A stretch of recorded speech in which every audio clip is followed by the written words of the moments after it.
HS news ఈరోజు సమాచారం.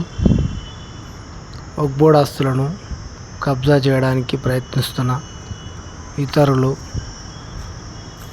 అప్పుడే ఒగ్బోడ్ అధికారి సయ్యదా పర్వీన్ తనిఖీ చేసి దాన్ని పరిశీలించారు. దాన్ని ఆపడానికి ప్రయత్నించారు. దీని మీద కఠిన చర్యలు తప్పవని హెచ్చరించారు. సర్వే నంబరు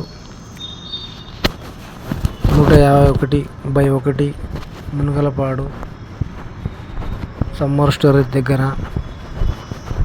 ఈ అంతా ఒగ్బోడ్ ప్రాపర్టీని కబ్జా చేయడానికి ప్రయత్నించారు.